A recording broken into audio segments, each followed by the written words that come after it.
I woke to a metallic stench that turned my blood to ice, a mix of old blood and rusted iron. It wasn't a dream. Cold crept up my thighs as a damp breath swept across my face, like something was breathing from below the floor.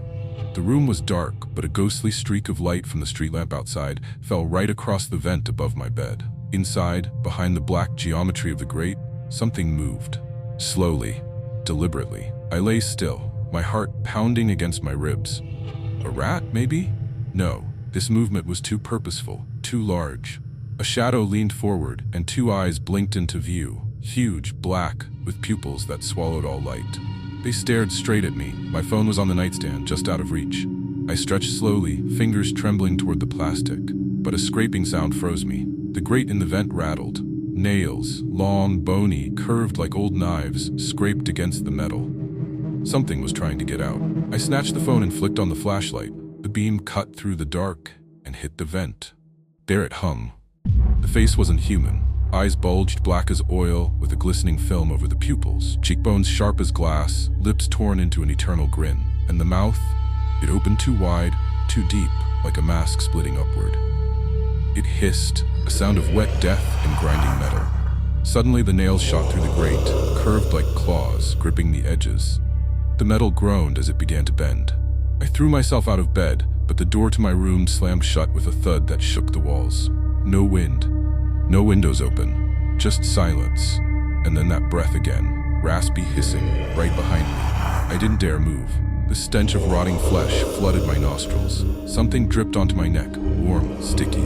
I raised a shaking hand and wiped it away. Black slime, gleaming like oil, coated my fingers. On the floor lay a note, yellowed, with text scrawled in something dark red that smelled of iron. It sees you now. It cannot leave. It will eat its way out. Below the words, a drawing of a snake coiled around the number 7. A cold hand suddenly clamped over my mouth. Nails dug into my cheeks.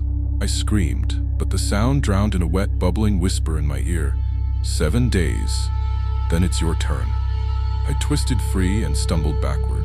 The mirror on the wall didn't show me. It showed it. A gaunt figure with wide, staring eyes and a mouth full of black needlepoints. It smiled. And behind it, in the mirror's darkness, more appeared. Dozens. Climbing from vents, from cracks, from the shadows under the bed. I smashed the mirror with my phone. Glass shards rained onto the floor. But when I looked up, it was still there. Everywhere, in every fragment. Every piece of glass reflected its face, its hands, its smile. The door creaked open. I bolted out, but the hallway beyond wasn't mine. The walls pulsed with that same black slime, beating like a heart.